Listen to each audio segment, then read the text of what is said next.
I think we're live. Hi, ladies. Happy Thursday. Happy Thursday. So good to see all of you this evening.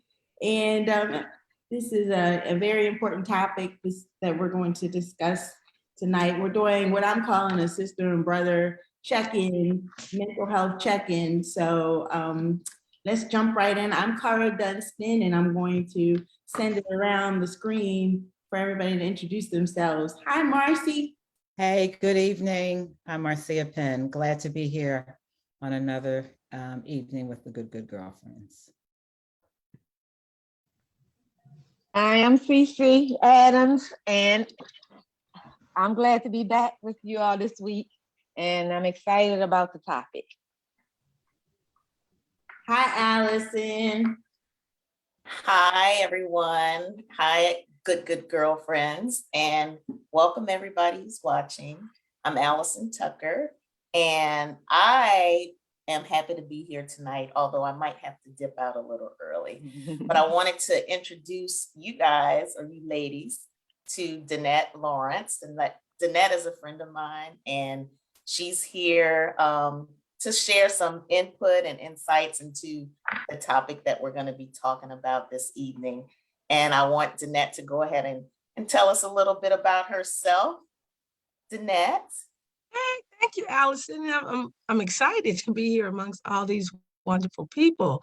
My name is Danette Wilson Lawrence. I am a licensed clinical social worker. I am a therapist here in DC. I'm licensed in DC, Maryland, Virginia, Massachusetts. I work with children, families, and individuals. I started my small private practice during the pandemic, but prior to that, I've actually been practicing social work since '97. Prior to the pandemic, all of my work was in individuals' homes, and so with families in DC primarily. So I'm excited to be here. Thank you so much. Thank you for joining us, Danette. And I'm going to introduce one of my beautiful line sisters, Malika Curry. And I'm going to let her tell us a little bit more about herself. Hi, Malika. Hi, ladies. Thank you for having me this evening. It's a pleasure to be with you. I'm Malika Curry. I'm a licensed clinical professional counselor in the state of Maryland. I've been in the behavioral health field for about 20 years in multiple capacities. I've done employee assistance counseling, focused on like employee wellness. I've provided clinical leadership to substance abuse programs, and currently I have a private practice here in Maryland where I primarily work with women, actually, really supporting them, cheerleading them on, just focusing on emotional wellness and just being their best selves. Thank you for joining us, Malika. You're welcome. Hi, everyone. I'm Jeanette. I just want to welcome everyone back to our virtual living room, the Good Girlfriends virtual living room. To new viewers, welcome. This is a wonderful topic, a very important topic, and one that we need to discuss, especially in the African-American community. We tend to shy away from this. And so I normally give a disclaimer to say that we are not experts, but we indeed have two very good experts here. So I'm looking forward to getting into our topic, sharing information, and kicking it with my good girlfriends. And we may have another guest joining us, but while we're checking to see if she's coming in, I'll just read this statistic that I saw today. It says about 6.7% of Americans 18 and over experience major depressive disorder any given year, the Anxiety and Depression Association of America reports. It's more common in women than men, and the median age of onset is 32.5. I'm sorry, 32 and a half years old.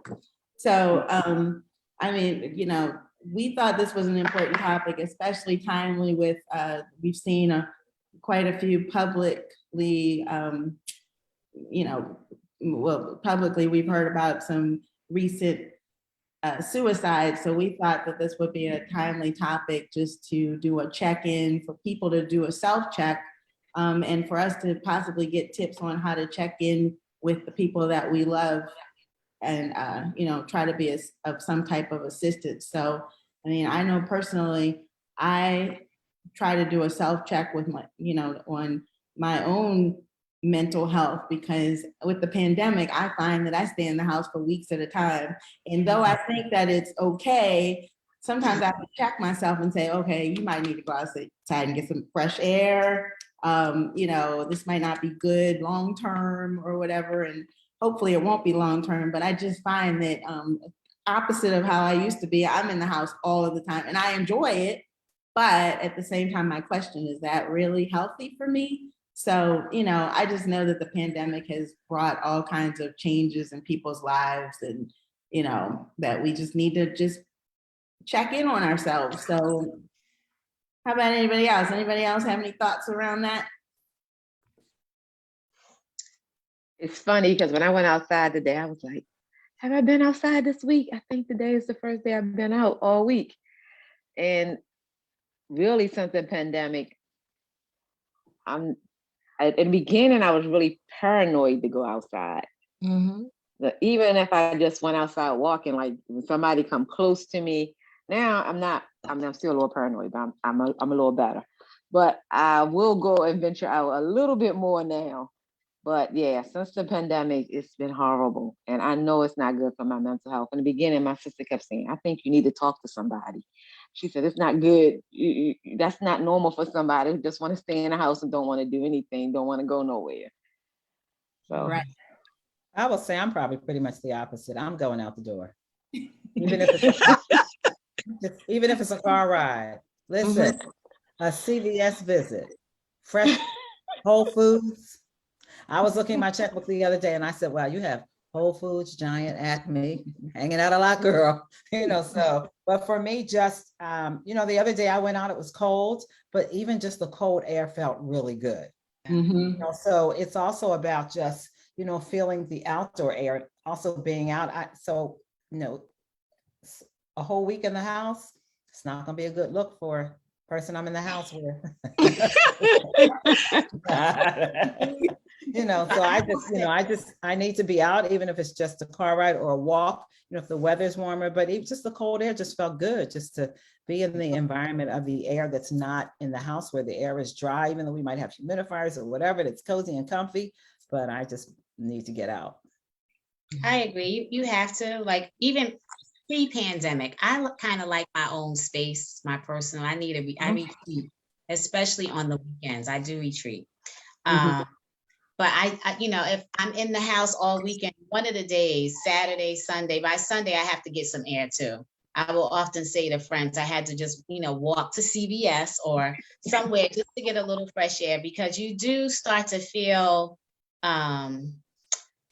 it's the walls start to cave in on you when you're in the house. You have to force yourself to kind of move and do something a little different. So, but like I said, pre-pandemic, I do retreat. So I have to check myself sometimes because I will lay low for a long time. So Was it yesterday or 2 days ago? It was sunny. Mhm. And it just felt different to me because I've been in the house all week. I think I went out Monday just to the grocery store, but I haven't left the house since. Like I open the door to get the mail and I come back in. And so the other day when the sun came out, I felt like an energy came over me, even though I didn't go out to enjoy it. The sun coming in, I felt like washing dishes and doing some stuff. But yeah, it can get to you because I come from my bedroom to my office. I'll go down to get something to eat. I'll come back up and it's just like a routine. And so it gets a little daunting and I know I need to check on myself from time to time. And I do worry about people who are in those situations, like my mom, she's at home all day pretty much by herself. And so that kind of gets to me and we try to chat on the video conference or whatever from time to time. She just called me while I was on, and I was like, I'll call you. I'm waving like, call you back. So, I think we all need to check in on people just to make sure they're doing okay. And I know the stuff that happened with the two young people who took their lives, it just hit like, what in the world, what is going on to make people have so much despair and anguish that they have to do something like that. So I know you see people and you think, oh, they look okay, but you never know what someone is going through. And that's why this is a very important topic that we need to address, and just make sure you check on, like I hear people say, check on your strong friends, because they could be going through it as well. Yeah. So yeah, if you, Danette or Malika, if you have pointers on how to check on your friends, because I mean, you can check on your friends and they can say, oh, everything's great. But how do we know, or what can we do? What questions do we ask? Or, how do we really get to the root of it? I mean, people are in isolation. A lot of people are in isolation right now. They're at home alone, and you call and check on them and they say, yeah, everything's great. But then they go back by themselves again, or they may not even recognize that everything's not great. So how do we help figure that out? Well, I think a lot of times depression, particularly with the young woman who was Miss America, Miss USA, she had what your mother classified as functional depression. And so when you think about it, from the perspective of being a Black woman, to me, that's just another way of saying strength. You're supposed to be strong, even in the midst of, you being tired. You show up, and that's an indication of you showing strength. And so that can be, you get up and you smile. You got to, like I get out and I walk around. That's supposed to make me feel good. And so sometimes calling and checking on someone means just not only just saying how you're doing, really checking on someone. Because you may ask me how I'm doing and I may say, okay, because there's a part of me that doesn't want to burden you with me not being okay. What does it mean for me, to burden someone with the fact that I'm not okay? Because a lot of times you feel like if I'm depressed and I'm talking to you about being depressed, now you're depressed. You ever hear that saying, someone says, I hate to call her because she's always down. And so when you begin to check on people, you have to be checked on. Like you can call and ask me if I'm okay, but are you really okay to hear that I'm not okay? Yeah, that's a good point. You have to be willing and open to deal with whatever you hear. Or yes. Whatever. Yeah. And the only thing I would add is, in checking on someone, if you're checking in with a friend, that if you're able to be, transparent and share, everything that you guys shared tonight, being very open and honest about your own personal struggles, because that's how you create safety.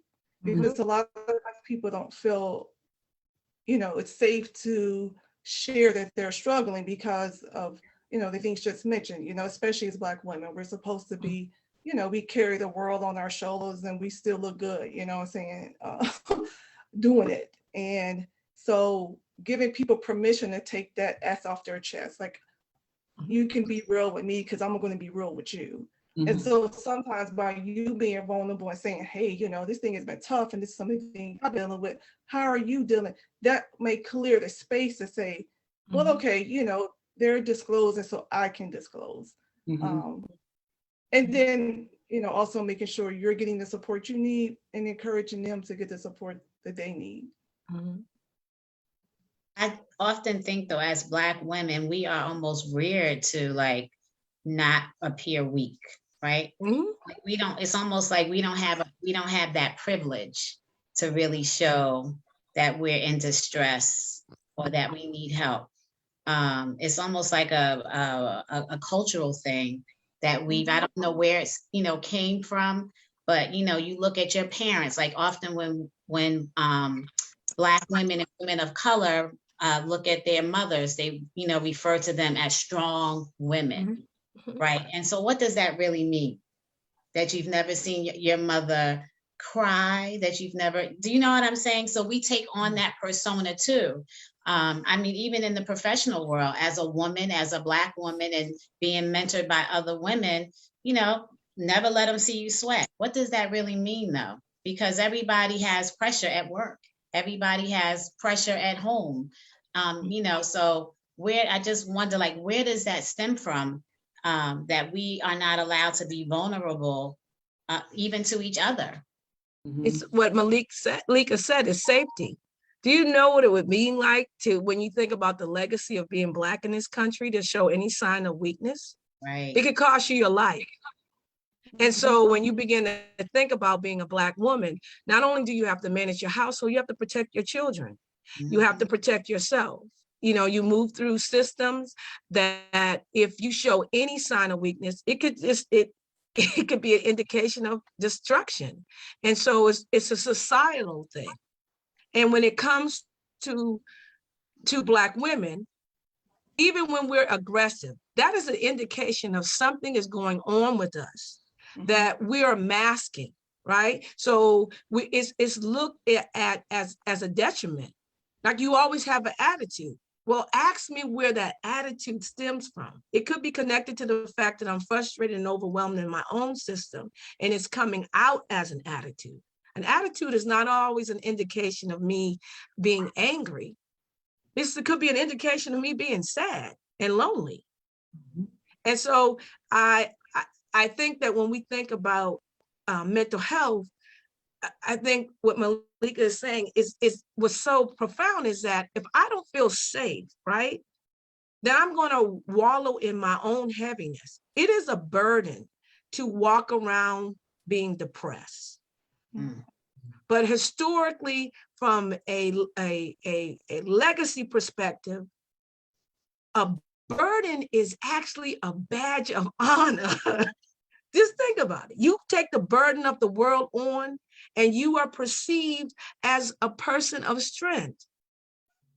I carry on the shoulders. My ancestors carried me on their shoulders, and as we go forward, that's how we look at. But it's a burden sometimes. It's overwhelming. It's like, I had a client explain to me, depression is like a heaviness that never leaves your side. You smile, you're heavy. You laugh, you heavy. You with friends, you heavy. It just dwells in your system in a way that doesn't have a space to escape. Because to really talk about it, sometimes you don't know how to define it. You ever talk to a friend and they can't explain to you why they feel the way they do? Sometimes there's not an explanation for it. Sometimes it's so deep in our system that we don't know where it comes from. And so if I don't feel safe having these conversations with the people in my circle, then I'm carrying it. I mean, I could be in a group of a whole bunch of people and you would never know. Robin Williams said it best. He said, I could be alone in a group of 1 million people and nobody would know that I'm by myself. And so it's heavy. Nobody want to talk about mental health. People like, oh, it's so depressing. But being able to sit with things that don't feel good is really part of the growth of healing. Being in despair is not destructive if you can sit there and sit there with someone that can help you navigate through it. I agree. And just from the historical point that Donetta was talking about, the reality is this country has had still has a high tolerance for Black pain. And we haven't internalized that, I believe. And so we have a high tolerance for Black pain. And so to be able to say, look, I'm hurting and I need help, it just seems like such a daunting thing to do and almost anti-culture, as you guys were saying. But we need to start creating that space, especially for our young people. You know, suicide rates among young African American youth is on the rise. Mhm. And so we have to figure out how to create that space to say, you can unmask. And really, that's the question. Like, everybody should have 3 to 4 people in their life where we take off the mask, Mhm. where you can just let it out and say, girl, I'm struggling. And let me tell you why. And it's not for you, you know, if you're on the person on the other end, it's not for you to solve their problems, fix Mhm. their problems. It's for you just to be present, to say, I care. I want to see you get better. Have you thought about getting, you know, looking for support, getting some help? But it's okay. You know, it's like, it's a cliche, but it's true. It's okay to not be okay. Right. And creating that space where people in general, but specifically people of color, can say, I'm really struggling. I'm struggling with just getting through the day. Can you help me, point me in the right direction? It's so funny because I'm thinking back to the whole premise of starting Good Girlfriends was because Jeanette and I, during the pandemic, started talking. We always talked all the time, but we literally were checking in on each other constantly and having all kinds of interesting conversations. And I remember saying to you, Jeanette, I was like, you know, there may be other women out there that don't have somebody like that. We should make a safe space for women so that they have this. So that was the whole premise of us doing this back when we started this whole thing. And now it's just coming to light that, you know, there probably are a lot of men and women, not just women, but men, women, young people who don't have what you said, 1, 2, 3, or 4 people that they can unmask with. So I think that's a really good point that, you know, that takes building relationships and trust. And sometimes that's even harder in a situation like this, where we're in a pandemic, so it's even harder to connect with people. But I think that's an important point that, you know, you've got to find someone, whether it's a professional like you or Danette, Malika, or you or Danette, that you can unmask with, or family friend, or someone in your family, or whatever, or, you know, somebody that you can unmask with. So that was a really good point. So.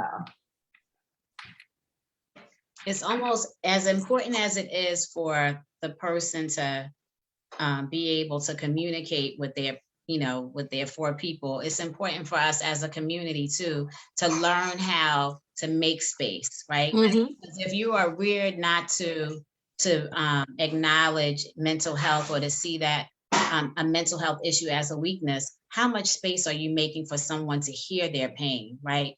Before you know, so like, it's important to have more and more of these conversations. So as a community, we understand that we have to hear each other. We have to honor each other's voice. We have to be there to support each other, and not see it as a sign of weakness. A lot of times folks won't say anything because they don't want to be perceived that way, or no one is really listening. Right? I got my own stuff. I don't want to hear what you have to say. You know, so we have to really learn how to make space. Right.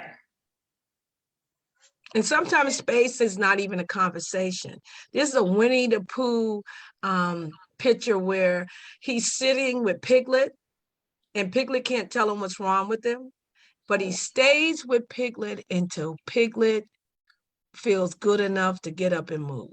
The metaphor for being with someone does not always mean that you have to speak words. There is energy in just being with a person and just being with them.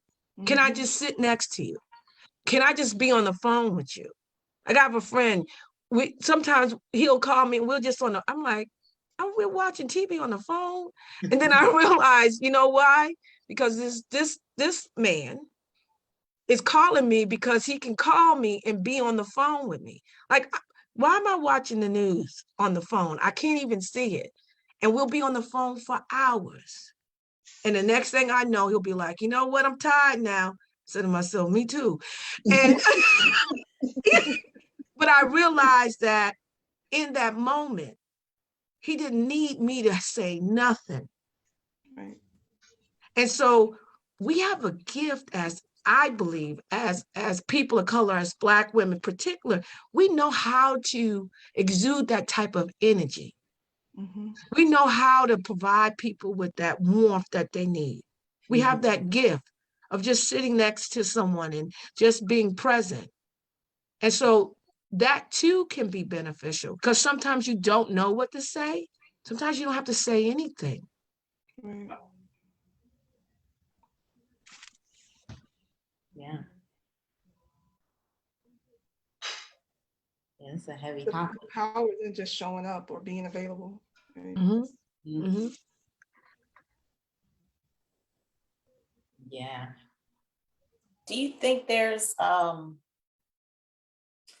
since it seems like a person would need to come and express what that they need help, is there anything that you know of or any telltale signs that can help you identify it so that you can be a person that someone could go to if they were struggling? Or is it, like, I don't want to say a symptom, but is there anything that you can think of that we could look out for, um, that we should be concerned about with anyone who might be going through some things, if that makes sense?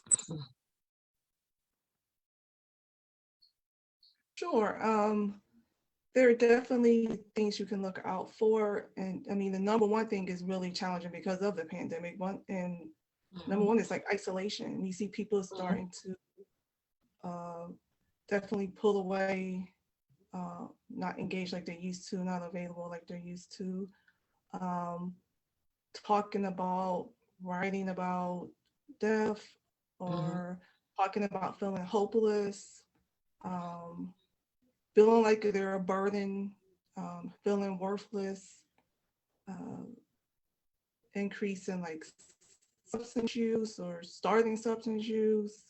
Um, those are some of the things. mhm, Any significant like, change in behavior mhm. Or people talking about, or y- that sense of hope. yeah. What were you gonna say, Jeanette? Or people, sometimes you're talking to people and they may make a statement like, the whole concept of the imposter syndrome, where someone feels like, this, I don't know why I feel like I just can't do this anymore. Or, the job seems hard, but at one point, you see their confidence sort of falling off. People may even start talking about, you may see at some point where they're very one moment, few weeks they're very down and they're out, and then all of a sudden their mood has changed, they're really upbeat. You have to have a level of energy to commit suicide to Right. some degree.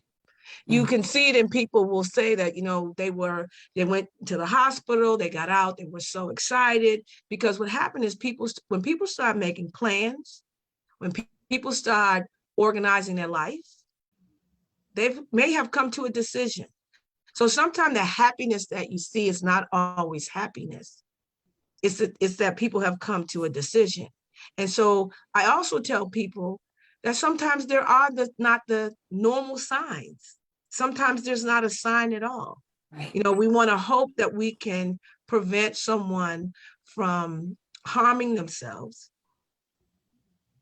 But I say the best thing to do is that if you have connections with people, do your best to stay connected to people. Because right now, even during the pandemic, I live by myself. I have no family here other than my friends who become my family. I have one cousin here, and she lives all the way almost up to Baltimore. And so I had to figure out how to not like really just evaporate. I mean, I was doing stuff I had never done before. I'm out in the backyard in the middle of DC camping out. Now I got my sense back when I got caught in a tent and couldn't get out. And I said, you know what? I'm gonna have to find another way to keep myself going, because I die back out here. These people ain't come and get me. And so what I decided to do is that I really had to push myself because it became comfortable to be in the house. You're working out of the house. You're afraid you're going to catch the virus. I really had to say to myself, what are you doing? Mm-hmm.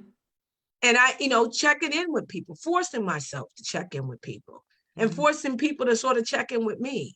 And so you have to continue to figure out what's going to work. But I said the best thing, the most important thing,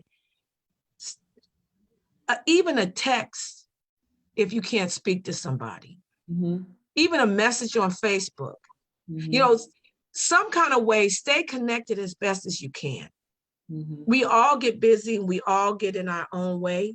But I would say, and I don't know, Malik, if you agree, that to me, that's the only way for us to keep aware of what's going on with people. And hope that in that moment that we connect with someone, that they're safe, they feel safe enough to tell us what's going on. Just don't ask me how I'm doing. Just ask me how I've been doing it. So how you been doing this pandemic? What you mean? You know what I mean? You find yourself drinking more wine lately? Girl, when the last time you been out? Really asking the question. You ain't got nothing to lose. And you might get some answers that may give you some insight. That's good.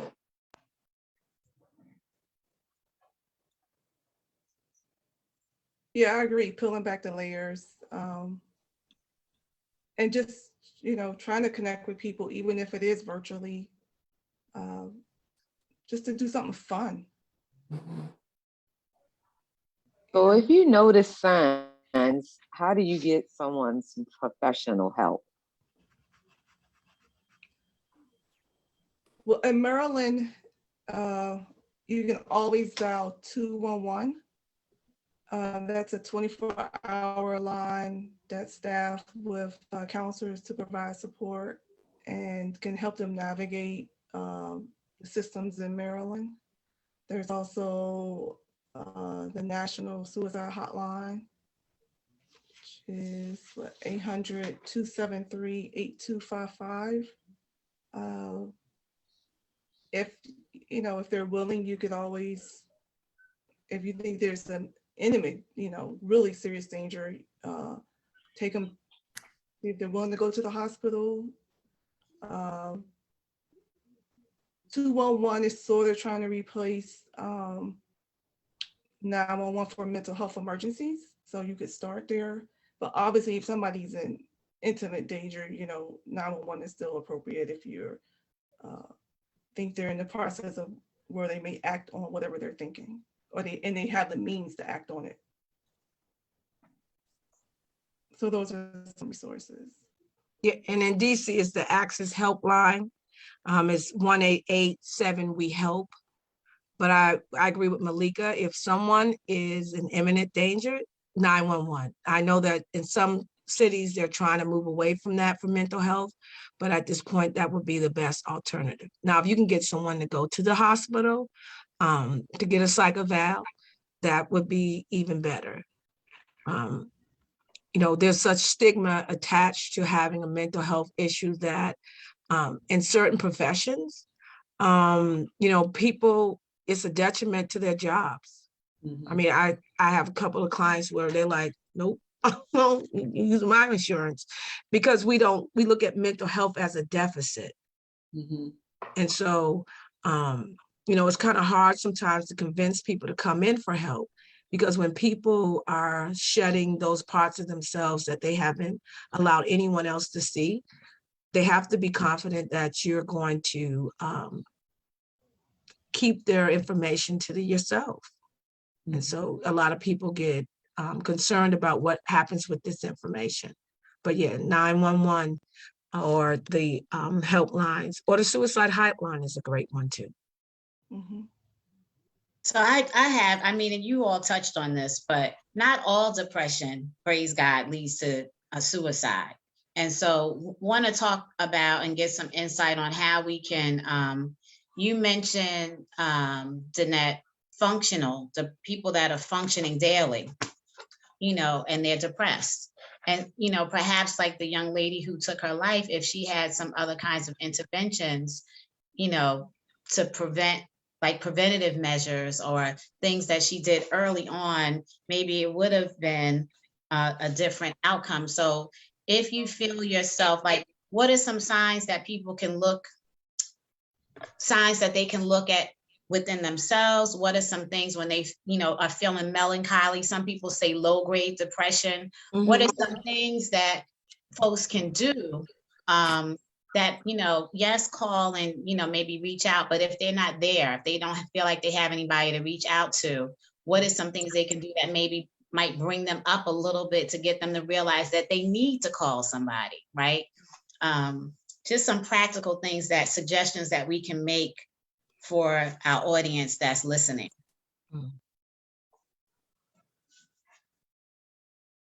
Well, I would say, for example, around this time, there's seasonal depression, right? The days are shorter, it's darker. One of the things that I tell people is, light. Get turn some lights on. Do some, exercise, self-care. Because what happens is that you're already drained, and then you're being drained anymore because you're not exposing yourself to absorb light. Light is energy. And move around. If you find yourself, some people sitting around crying and ruminating over certain things, I do some mindfulness meditation.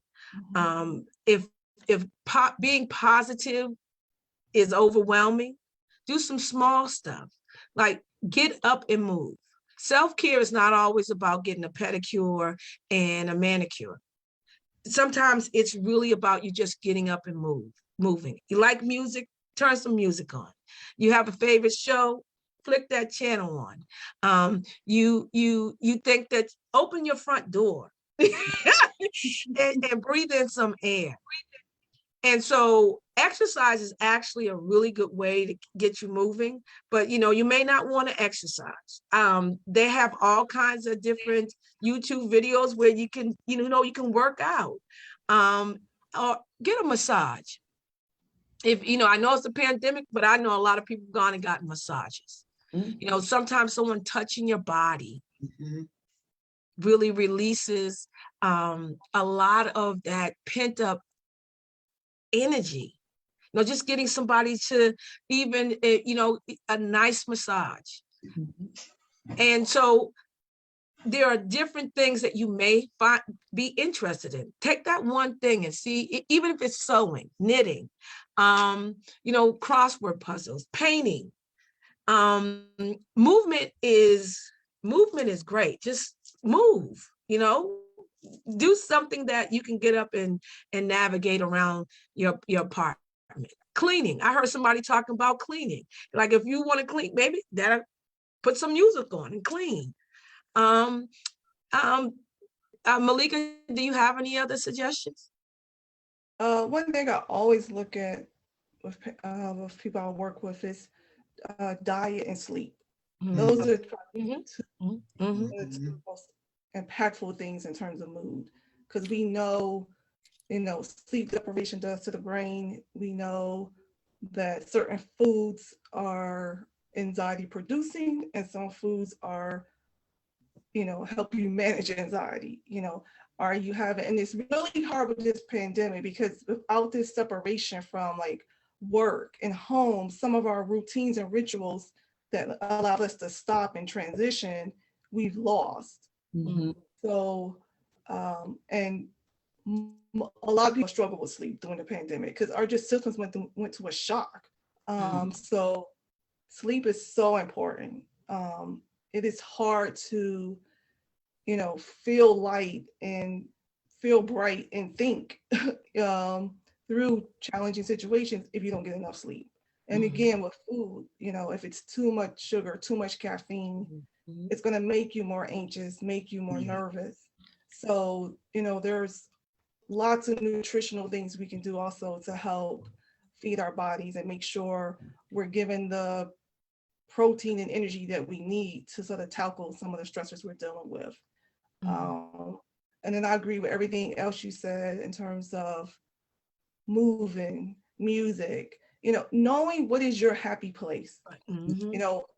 My happy place is the beach. So at the beginning of the pandemic, I actually did virtual beach walks. Just went on YouTube, just went in virtual beach walks and was walking all over the world on, virtually on the beach. Because, what mindfulness is about using senses to stay grounded in here and now. Because one thing about mood symptoms, depression has you looking backwards, anxiety has you looking forward, but it's taking you away from right now in this moment where real life happens. The past we cannot change, the future we do not control. But what we do have is this moment and how we spend it. And so mindfulness, listening to like guided meditations, listening to music. Another one of my favorites is like scented candles, like lighting a scented candle, having a nice tea, something like that, just enjoying the actual moment and helping your mind say, okay, we're going to let the past go and we ain't going to worry about the future in this moment, because our brains need rest also. Like if you overwork your muscles, the same thing with the brain. The brain doesn't know it sometimes, but it needs to rest. And recognizing that when we've had traumatic experiences, which we're basically all have had recently, but when we've had traumatic experiences, when we've had a lot of stressors, our brain is hypersensitive. Our brain is hypersensitive to when we feel uncomfortable. And so that's where you get that sort of fight or flight. And so recognizing that sometimes your response or what you're feeling is your brain trying to protect you, and it's your job to sort of calm it down and say, okay, we're good. Let me figure out how I shift. How do I shift? Do I listen to some music? Do I put on some scented candles? Do I call a friend? Do I do some guided meditation? Do I develop some new hobbies? Do I reach out to a girlfriend? How do I shift? This is good. This Yes. is good. Yeah. Yeah. So Oh, go ahead.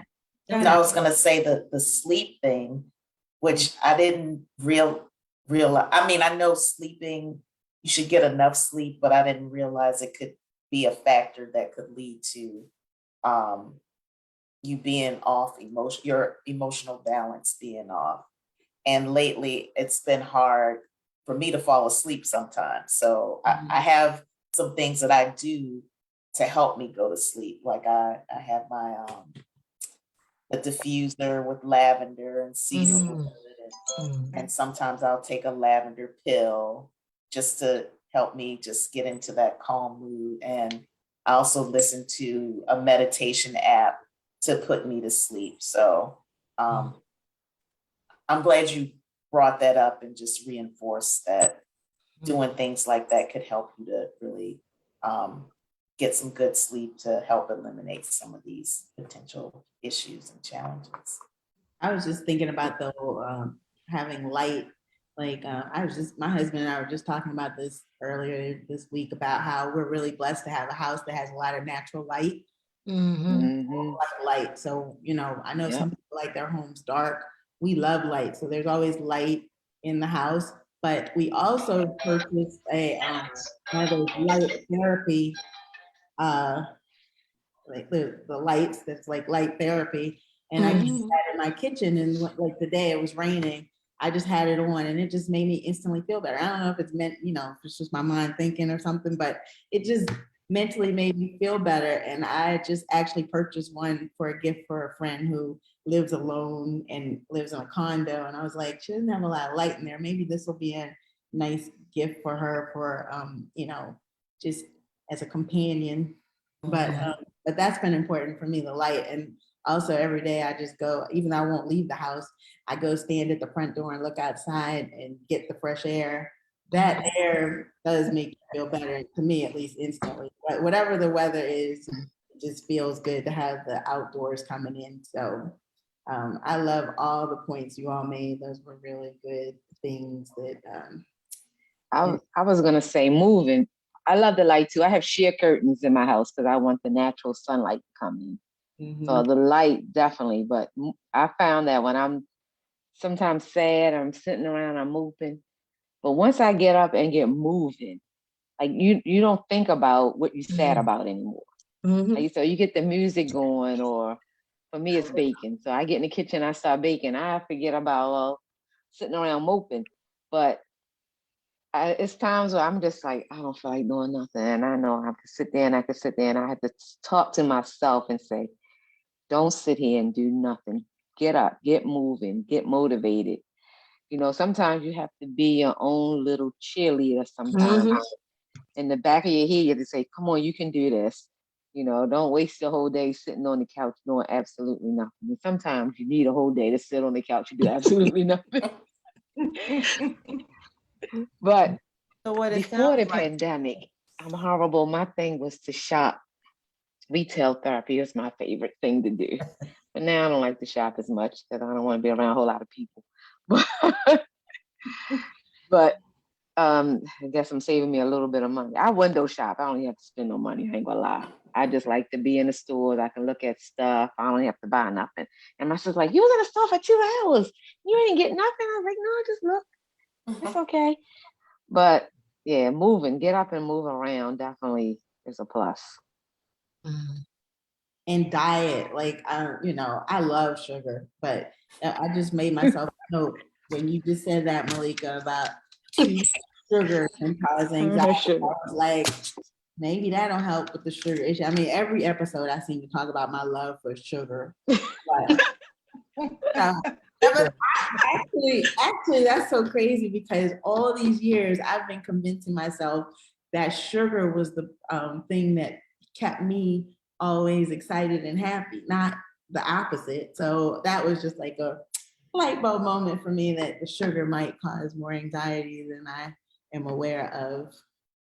So. I think to Malika's point about just resetting, like knowing what it takes to reset. Like some folks, you know, getting fresh air, some folks, you know, walking, some folks playing music, some folks, you know, self-talk. If you can be that in tune with yourself to know like, okay, I'm in a space and maybe I do need to get up and play this one gospel song that's going to motivate me, or, you know, hip hop song, or whatever it is that's your jam, to find your jam to help, you know, help you recalibrate. I think it's so important to have something.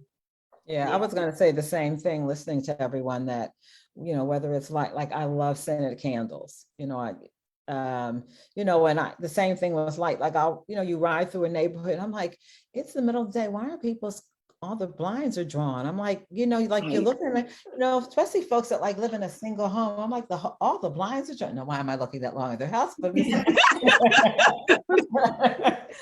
so, but, you know, I just notice it maybe because I know that the minute I'm up, like you know, I want the light. We were talking about buying some new curtains and he's like, would you want the blackout? I'm like, oh, absolutely not. I just need the fuse light, you know, so, but it just sounds like whatever works for us, and also being able to identify that, whether it's, you know, whether it's music, whether it's talking to someone, calling someone up, texting them, just sitting quietly. I think, you know, at different times, at least for me, sometimes it's all of those things, except for staying in the house all week. It's never that.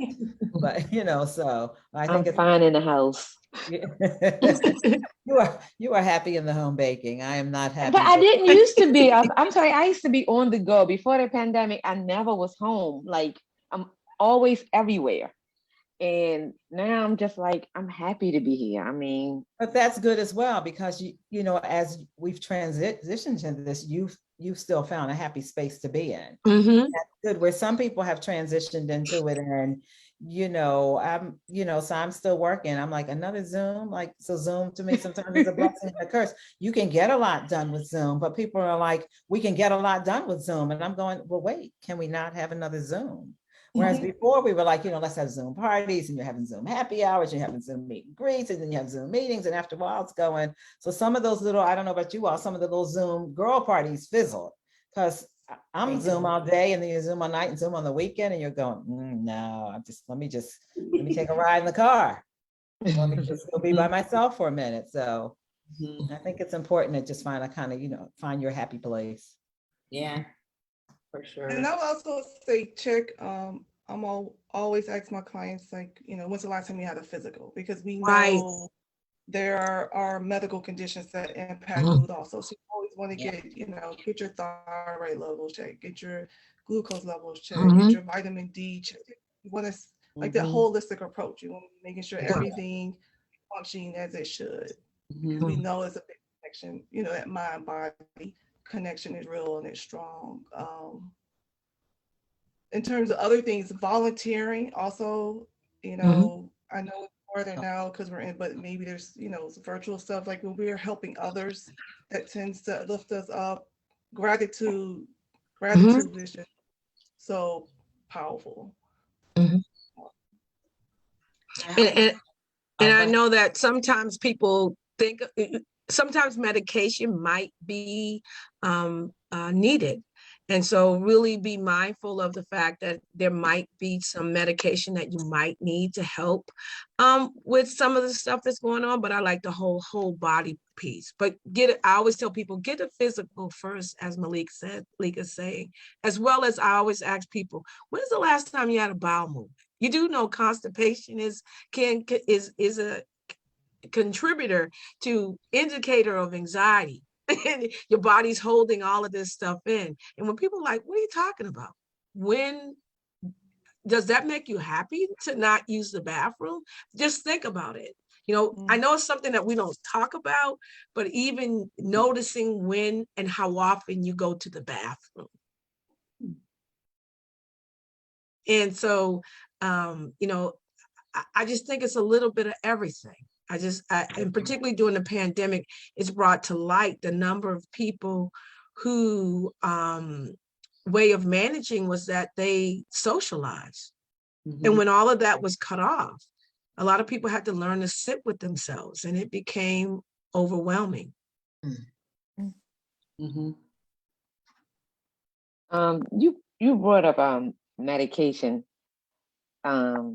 I just wanted to say that people should know too, just because you may have to go on medication, that you don't have to stay on medication. That's correct. Mhm. And so some people don't know that. Some people don't want to start on medication because they feel like it's something they will have to do the rest of their lives. And it's not. Mhm. And we should also reiterate the fact that we've talked in the past about this, how, especially in the in the African American community, that, we will culturally have not, gone to seek professional help, and that, seeing a therapist or talking to someone is a good thing. Mhm. We need to just keep reiterating that there's nothing wrong with seeing someone, speaking to a therapist, speaking to a professional, and seeking help. But we have to get past whatever, our family members or friends may think. And just like we would go to a doctor if we had a toothache, a dentist if we had a toothache, or the doctor if we had some kind of issue, we should take mental health just like any other type of health care. So just want to keep reiterating that, because I still think that there are people, even in our generation, who don't think it's okay to seek mental health. And you can have, you can be a Christian and still see a therapist. You can, you know, be some other type of spiritual being and still see a therapist. It's okay. Definitely. Prayer does work, but therapy and prayer works. Works even better. Faith without works is problematic. Right. So the Bible in itself Amen. speaks to the importance of some form of therapy. And Yeah. that when we go and we speak to God, that's a form of therapy. When God speaks to you and tells you to go speak to someone other than in conjunction, that's a form, that I think that, it's interesting, but that's a whole nother conversation, that we take things out of context. And so it's really an opportunity for people to understand that the process of sitting with something so long to the point where it destroys your spirit is an indicator that you might need to go out and seek someone that you feel comfortable with that can help you unpack that. Mhm. I think we have to be very intentional about our taking care of our mental health. Like as a community, we are very intentional about how we look, your drip, with your hair. We need to be as intentional about our mental health, making sure that's intact too. Mhm. Because like you said, we see folks that look fabulous and they're going through so much. And so that same energy that we put into being so fabulous on the outside, we really need to be as intentional or more intentional about how we are on the inside, where we are. So, emotionally making sure that we're healthy that way. I think that's a good point, Jeanette, because when I think about this young lady, the Miss USA, and there's another congressional person who lost his son in the last couple of years. And we had a close friend in our village whose son came home from school and took his life. And when you hear the parents and others talk about young people, I'm going to use the young people because I would say they're all between 20 and 30, they talk about how beautiful of a person that they were. Mhm. They talk about what a beautiful spirit they had. They talk about how they were willing to help Regina King's son just recently, when she talked about how he would love to help other people. And so when you hear the parents and close friends and relatives talk about these young people, and I'm using young because that's the last 4 or 5 I've heard, they talk about what wonderful spirited people these young people were. And yet there was still something there that for them, that was absolutely not enough. Mhm. And so it just really makes, at least for me, made me, sit with that and think Mhm. about that. And we have some of us, Jeanette in our village, we have family or friends, we have young adults, and we're texting each other and, we're saying check on each other and check on our children, because you hear these people. And for me, it just made me just stop and think for a moment to hear.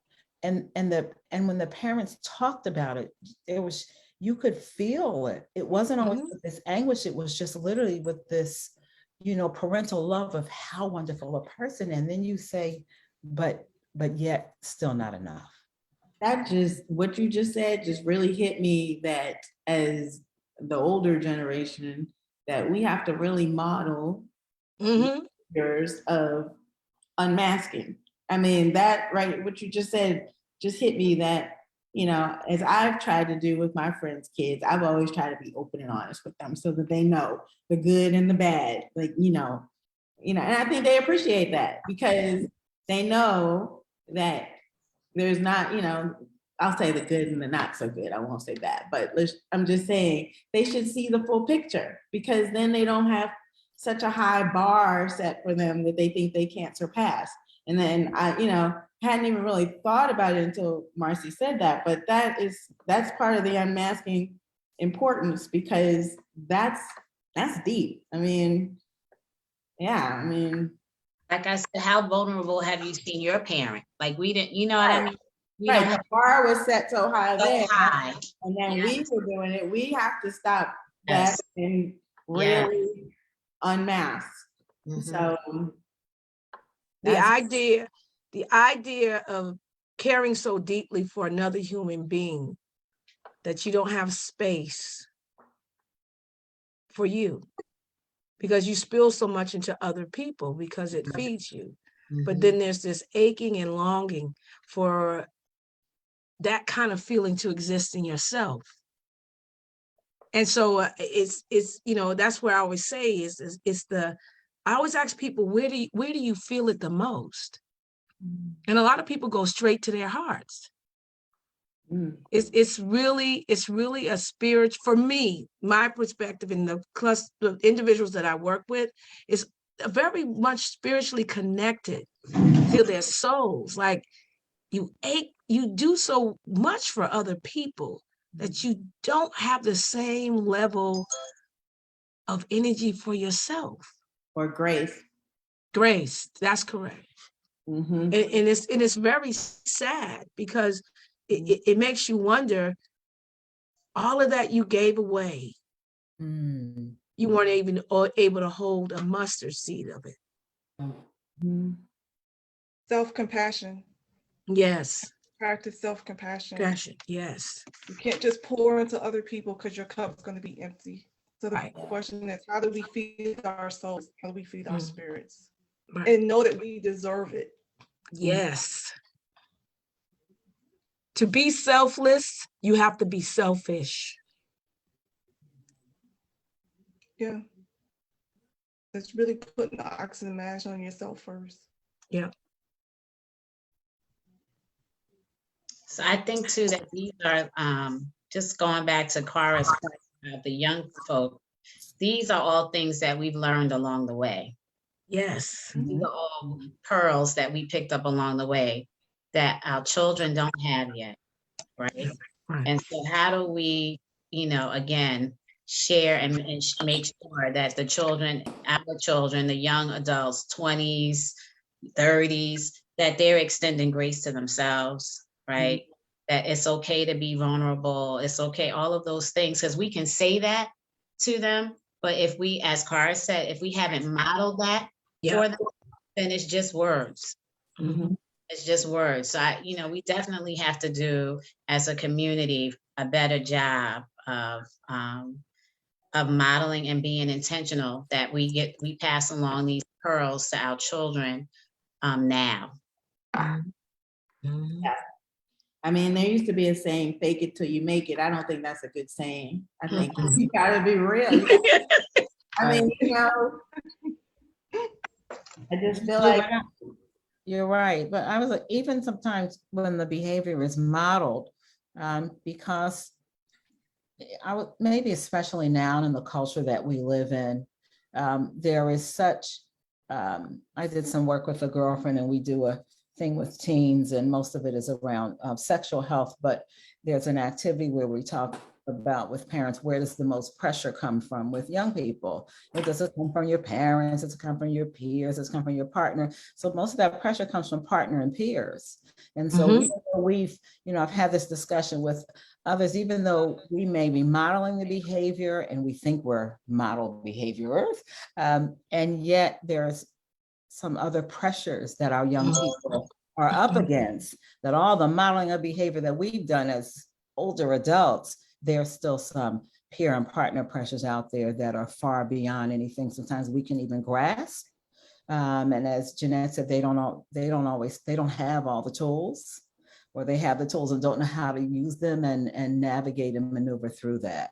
And so it's sometimes difficult to watch your child, maneuver through that, and you want to get them help and understanding what kind of help they might need. And then as they get older, sometimes not being as open to receiving it.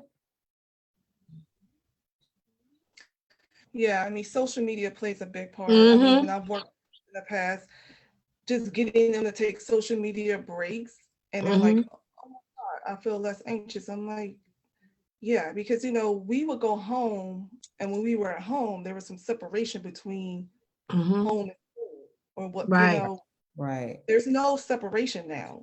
None. It's 24/7, as long as they have that device, and they're just taking in who knows what, what I'm saying? Social media can be a great thing. You can, there's lots of positivity, but there's also a lot of, negativity. I mean, they talked about having people sending her messages saying she wasn't attractive, that her body wasn't, feminine enough, just ridiculous stuff. And when you absorb that stuff over and over again, it has an impact, even when you don't realize it. And our young people probably really don't realize it. And this constant comparison, I'm looking at what this girl is doing and I'm not doing it, or how this girl looks. And social media, I mean, it's controlled. You don't know what somebody's life really looks like if you ain't in there 24/7. I mean, there are some people that do that, but for the most part, it's controlled. And so, teaching our children and our young people that you have your own journey. You don't need to be your yourself to anybody because you are divinely made from Mhm. your head to your toes. Correct. And you just have to figure out what is your journey. And you will bump your head and you will make mistakes. And that's okay because you will learn and grow. And let me tell you how mommy made some mistakes. Let me tell you how mama bumped her head. Right. Important. You know, because that's the other thing is as parents, we don't want to, you know, and we don't want to disclose and have those conversations a lot of times. Mm-hmm. Mm-hmm. But they see us and being our imperfection, our challenges, you know, then it makes, okay, then maybe I can come and talk to my parents about some of this stuff. It's the separation that we create. You know, you have your children and you want them to have a problem-free life. And sometimes that is not the way the world is. You know, it's an unfortunate thing that social media has, you know, over the last 2 years since the pandemic been such a center, but it's also been a source of destruction. You know, it's really, you know, we live in a world where everything is compared to, and your voice has to be louder, softer, and more loving than the voices of everybody else. Mm-hmm. We were all impressionable people at one time. We were all teenagers. I think what Malik is saying at the end of the day, we need to remember that. Yep, Right. I agree. Wow, this is an amazing conversation. Yes, absolutely. Amazing. Thank you for inviting me. Oh, thank you for coming. Thank you for coming. Thank you both, Malik and Oh, thank you Jeanette. for inviting me. I'm Oh, excited. Oh, We hope you all will come back. We have some other topics that we've been throwing up in the air that we hope you'll come back to discuss with us. But for now, unless anyone else has any other comments, I'm hoping that Malika and Danette will share their contact information if people want to reach out or want to work with you, if you could share that. How Do you can want they- us to put it in the chat? You can put it in the chat, but tell us also, because the chat is our Zoom chat, and I'll put it on the Facebook Live. Okay. But tell us how they can reach you, or what's the best way to reach out to you, or tell us about your business. For me, probably the best way is email, which Okay. is mc.newoutlook@gmail.com. And New Outlook, that's the name of your business, right? Yeah, that's the name of my practice. Okay. Name of your practice. Okay. And I can give you mine. Which one do I want to use? It's Danette Lawrence, msw@gmail.com. Danette Lawrence. Say that again, msw@gmail.com. Yes. Okay. And I think, Malika, you said you're doing a lot of televisits, right?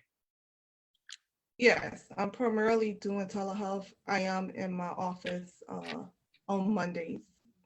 So I have a question about that. So we have people that watch from all over the country, but you're licensed in Maryland. Can you still do a televisit with someone who's in, like, I don't know, Florida or Georgia? Or does it have to be someone in Maryland?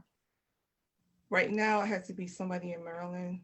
Okay. Right now, we have to see people who are in the state that we're licensed in. Mhm. There is work being done so you can have some crossover. Mhm.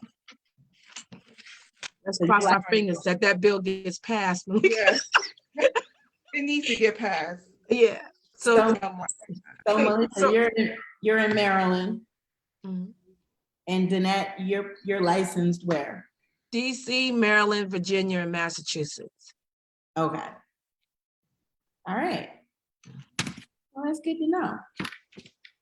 Anyone else have any comments?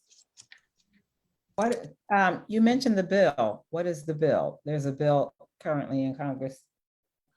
But Or is- what the bill is, what they're trying to do is make it so that we don't have to be licensed in all these different states in order. So you could get licensed in one place, and that means you could do therapy in all 50 states. Okay. Right now, you have to be licensed in every state. So every state I'm licensed in, I have to pay for.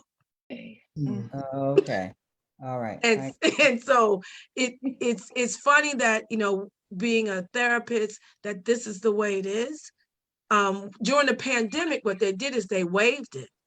So we could State see of people, emergency. right? It wasn't a problem then, but now it is. So there Are we is still a, in a pandemic? When did that end? So it was only for a short period during the pandemic? what did that end about? What is it, about 6 months ago? Yeah. It Yeah. was doing this the state of emergency. Yeah. State of Mhm. emergency. Yeah, Okay. which to me is still a pandemic, but there's a bill in place now because people are like, you allowed us to do it, and now you're taking it back. Right. The need is still there. Mhm. Yeah. And for myself and Malika, and I'm just, as Black women, there's very few of us. Mhm. And so it you know, it looks like it's a mass number, but to most therapists of color are full Mhm. Oh, yeah. because there's so few of us. Mhm.